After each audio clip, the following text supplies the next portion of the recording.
আসসালামু আলাইকুম শিক্ষার্থী বন্ধুরা, আশা করি সবাই সুস্থ সুন্দর আছো, ভালো আছো। আমি মোহাম্মদ জুলকারনাইন পলাশ, সহকারী শিক্ষক, সরকারি ইকড়িকাটেঙ্গা ফজলুল হক মডেল মাধ্যমিক বিদ্যালয়, তেরোখাদা, খুলনা। বৈশ্বিক মহামারী কোভিড-19 কারণে দেশের সকল শিক্ষা প্রতিষ্ঠান বন্ধ থাকায় আমি অনলাইনে এখন নবম দশম শ্রেণীর সমান্তর ধারার উপর একটা ক্লাস নিব। সবাইকে এই ক্লাসে অংশগ্রহণ করার জন্য আহ্বান জানাচ্ছি।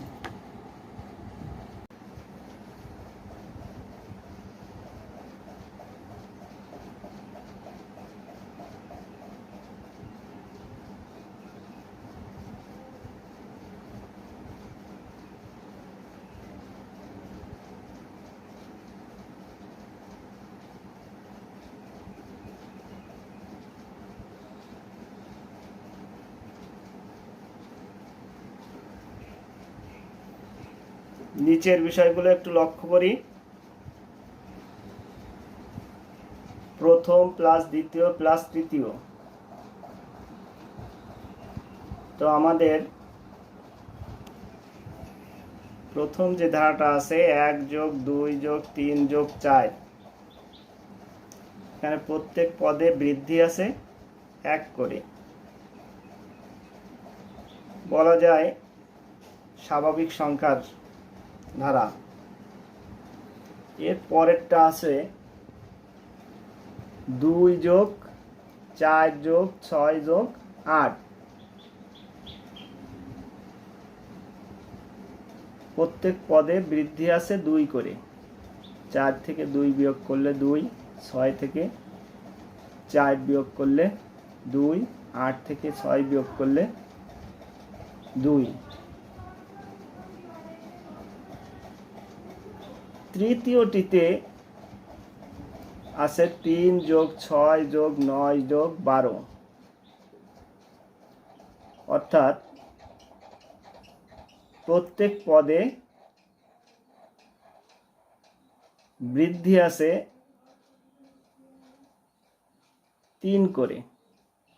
6 থেকে 3 বিয়োগ করলে আসবে 3, 9 থেকে 6 বিয়োগ করলে 3। এই ধরনের যে ধারাগুলি, অর্থাৎ এক পদ থেকে অন্য পদের পার্থক্যটা সমান, এই ধরনের ধারাকে বলা হয় সমান্তর ধারা। সমান্তর ধারা।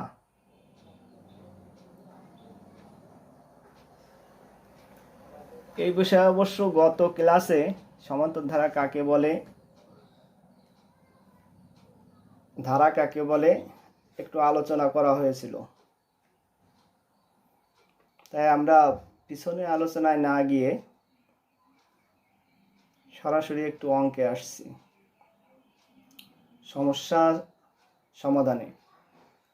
এখানে একটা সমস্যা দেখছি, 1 + 2 + 3 + 4 + ... +10। এটি একটি স্বাভাবিক ধারা যার পদ সংখ্যা, স্বাভাবিক সংখ্যার ধারা যার পদ সংখ্যা n = 10। তাহলে আমরা জানি স্বাভাবিক ধারার সমষ্টির যে সূত্র, সেটা হলো n × n + 1/2, যেখানে n হলো পদ সংখ্যা। আমাদের এখানে পদ সংখ্যা আছে কয়টা? 10টা। তাহলে n এর ওখানে যদি আমরা 10 বসিয়ে দিই, তাহলে 10 × 10 + 1/2, 10 আর 1 11, আর 10কে 2 দিয়ে ভাগ দিলে 5, 5 11 55 আসবে। এই ধারার সমষ্টি।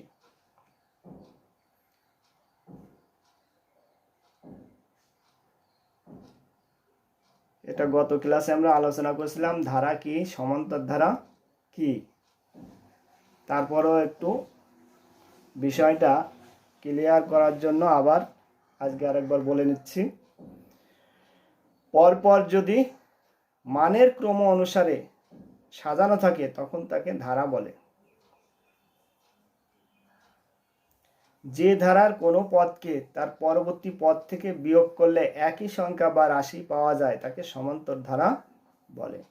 তাহলে ধারা এবং সমান্তর ধারা বুঝতে পারলাম যে পরপর যদি মানের ক্রম অনুসারে সাজানো থাকে তখন তাকে ধারা বলে। যে ধারার কোনো পদকে তার পরবর্তী পদ থেকে বিয়োগ করলে একই সংখ্যা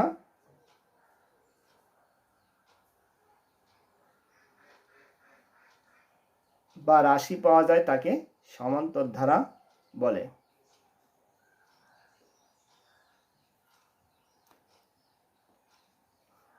আমরা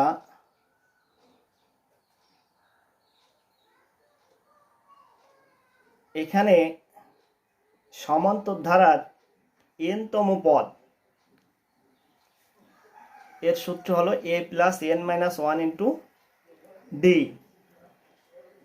যেখানে a সমান প্রথম পদ, ডি হলো সাধারণ অন্তর এবং n হলো পদ সংখ্যা।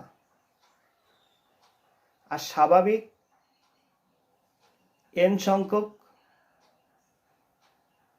পদের সমষ্টি হবে n সংখ্যক স্বাভাবিক সংখ্যার সমষ্টি হবে n ইন্টু n প্লাস 1/2 যদি পদ সংখ্যা n হয়।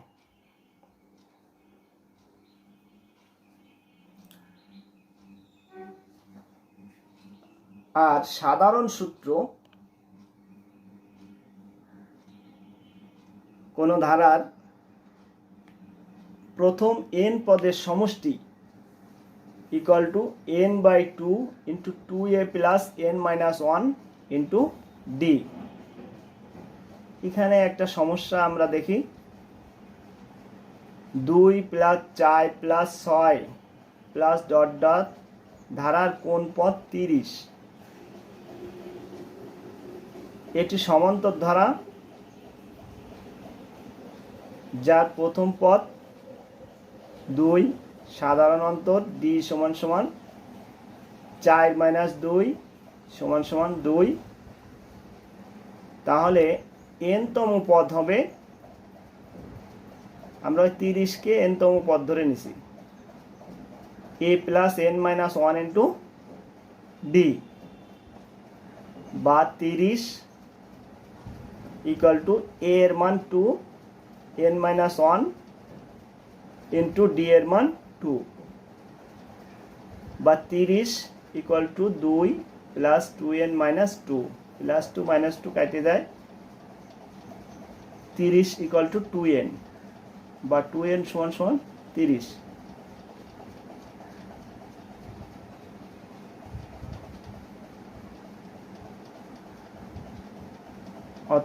বা n সমান সমান 30/2 ইকুয়াল টু 15। অর্থাৎ আমাদের 30টা হলো 15তম পদ। এটা হলো কততম পদ সেটা নির্ণয় করতে গেলে আমাদের এইভাবে নির্ণয় করতে হবে। পরে দুটো সমস্যা আমরা দেখি।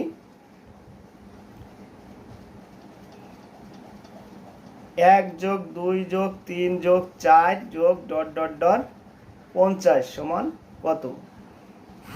আর একটা সমস্যা হলো 1 যোগ 3 যোগ 5 যোগ 7 যোগ ডট ডট ধারার কোন পদ 29। প্রথমটায় আমাদের সমষ্টি নির্ণয় করতে বলছে এবং দ্বিতীয় সমস্যাটায় আমাদের বলছে যে 29 কততম পদ এই বের করতে হবে। তো প্রথমটা আমাদের এটা হলো স্বাভাবিক সংখ্যার সেট। স্বাভাবিক সংখ্যার সেটের সমষ্টি নির্ণয়ের সূত্র হলো n ইন্টু n প্লাস 1/2। আমাদের লাস্টের সংখ্যা ছিল কত 50, অর্থাৎ এখানে 50টা সংখ্যা আছে। n এর মান আমরা 50 বসাই দেব, বসাই দিলে 50 ইন্টু 50 প্লাস 1/2 বা 25 ইন্টু 51 1275।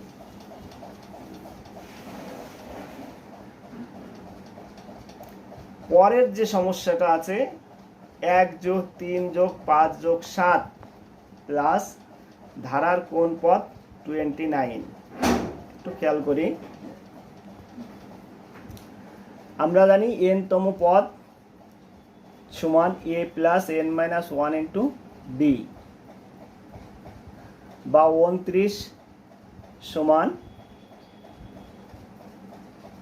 a এর মান 1 plus n minus 1 into d এর মান 2, বা 29 সমান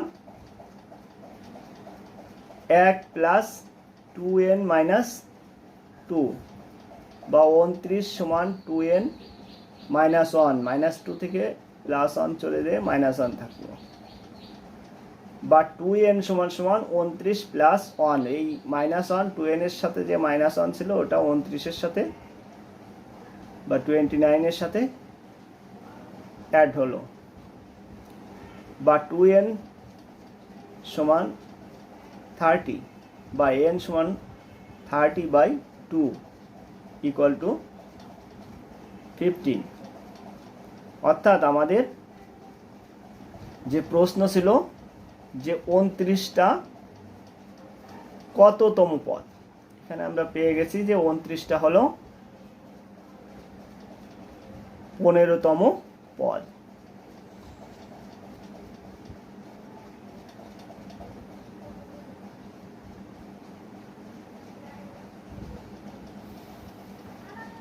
আবার আমরা সূত্রগুলো একটু দেখি। n তম পদ a plus n minus 1 into d, প্রথম n পদের সমষ্টি n/2 2a plus n minus 1 into d। এরপরে আমরা দেখি একটা সমস্যা, 4 plus 6 plus 8 plus dot dot dot plus 60 equal to কত। এখানে এই সমস্যা নির্ণয় করতে গেলে, এই সমাধান করতে গেলে আমাদের প্রথম দরকার যে এই 60 বা 60 এটা কততম পদ এটা নির্ণয় করতে হবে। কততম পদ নির্ণয় করতে পারলে আমরা এটা নির্ণয় করতে আমাদের সহজ হবে। অর্থাৎ 60কে আমার কততম পদ নির্ণয় করতেই হবে, না হলে আমি সমষ্টি নির্ণয় করতে পারবো না। প্রথম কাজ হলো যে 60টা আমার কততম পদ নির্ণয় করা, কততম পদ সেটা নির্ণয় করা। তো আমরা জানি n তম পদের সূত্র a plus n minus 1 into d। এখানে a সমান 4, d সমান 6 মাইনাস 4 ইকুয়াল টু 2। তাহলে আমরা n তম পদের যে সূত্র ওটায় যদি বসিয়ে দিই, 4 এর মান 4 plus n minus 1 into d এর মান 2, বা 2 ইকুয়াল টু 60, বা 4 plus 2n minus 2 equal to 60।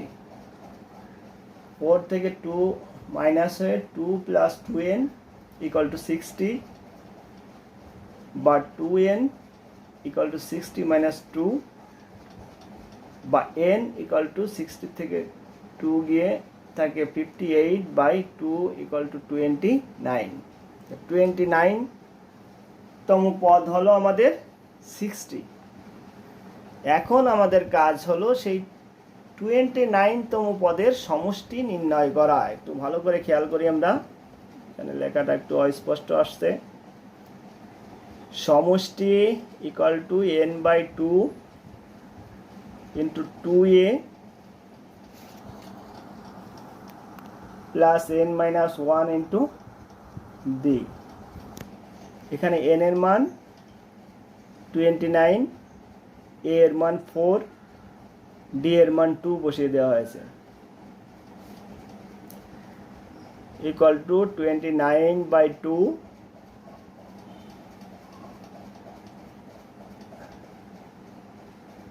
Into 8 plus 28 into 2 second bracket শেষ equal to 29/2 8 plus 56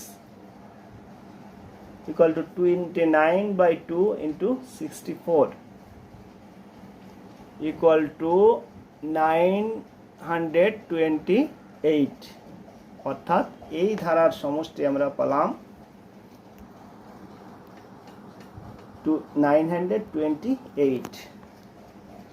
আবার আমরা প্রশ্নটা একটু খেয়াল করি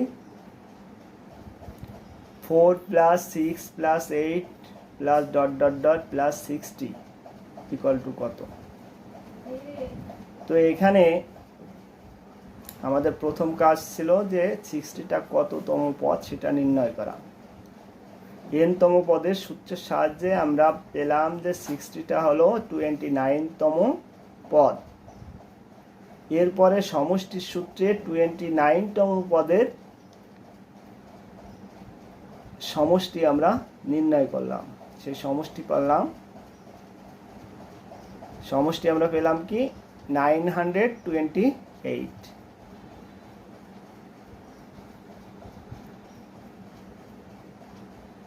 n তম পদের সূত্র দলীয় কাজ। n তম পদের সূত্র লেখো। এখানে তো দলীয় কাজ দেওয়া যাচ্ছে না, এটা তোমরা একটু ট্রাই করতে পারো। n তম পদের সূত্র একটু আগে দেখানো হয়েছে। n তম পদের সমষ্টির সূত্র লিখো, এটাও দেখানো হয়েছে। 1 plus 2 plus 3 plus 4 plus ... 100 equal to কত। একটু আগে আমরা 50 পর্যন্ত সমষ্টি করে দেখিয়েছি। একটু চেষ্টা করলে 100 পর্যন্ত সমষ্টি তোমরা নির্ণয় করতে পারবে। আচ্ছা, একটু আমরা দেখি। তারপরেও n তম পদের সূত্র হলো a plus n minus 1 into d। প্রথম n পদের সমষ্টি n/2 2a plus n minus 1 into d, এটা সমষ্টির সূত্র। আর এই যে স্বাভাবিক সংখ্যা আমরা 50-এর করছিলাম, এবার আসছে 100 এর জন্য। n এর মান 100 বসিয়ে দিলে n into n plus 1/2, এখানে n এর মান 100 বসিয়ে দিলে আমরা সমষ্টিটা পেয়ে যাচ্ছি 100 into 100 plus 1/2। 100কে 2 দ্বারা ভাগ করলে 50 থাকে। 50 into 101 equal to 5050। এই হলো সমাধান। যে আমরা একটু মূল্যায়নে আসি। যে ধারার প্রতিপদের বৃদ্ধি একই রকম থাকে তাকে কোন ধারা বলে? স্বাভাবিক, সমান্তর, গুণোত্তর, সমান্তর গুণোত্তর, সমান্তর ধারা। n তম পদের সূত্র কোনটি? a plus n minus 1 into d, a plus n plus 1 into d, 2a plus n minus 1 into d, 2a plus n plus 1 into d। তাহলে আমাদের এখানে সূত্রটা আসবে a plus n minus 1 into d।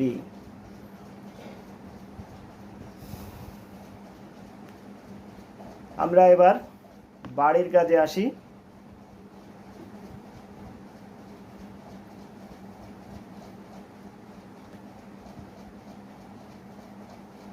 যদি কোনো সমান্তর ধারার প্রথম পদ a সমান 5, সাধারণ অন্তর d সমান 3, পদ সংখ্যা n সমান 10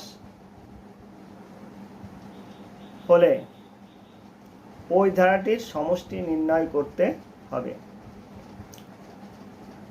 কোনো সমান্তর ধারা প্রথম পদ a সমান 5, সাধারণ অন্তর d সমান 3, পদ সংখ্যা n সমান 10 হলে ধারাটির সমষ্টি নির্ণয় করতে হবে। 2 নম্বর সমস্যা, স্বাভাবিক ধারা ও সমান্তর ধারার দুইটি বৈশিষ্ট্য লেখো। 2 নম্বর সমস্যা হলো স্বাভাবিক ধারা ও সমান্তর ধারার দুটি বৈশিষ্ট্য লেখো। এই হলো আমাদের বাড়ির কাজ। তো শিক্ষার্থী বন্ধুরা, এই বর্ষা বদলের দিনে সবাই ঘরে বসে ধৈর্য সহকারে ক্লাস উপভোগ করার জন্য অনেক ধন্যবাদ। সবাই ঘরে থাকো, সুস্থ থাকো, সুন্দর থাকো। সবাইকে আবারও ধন্যবাদ জানিয়ে আজকের ক্লাস এখানেই শেষ করছি।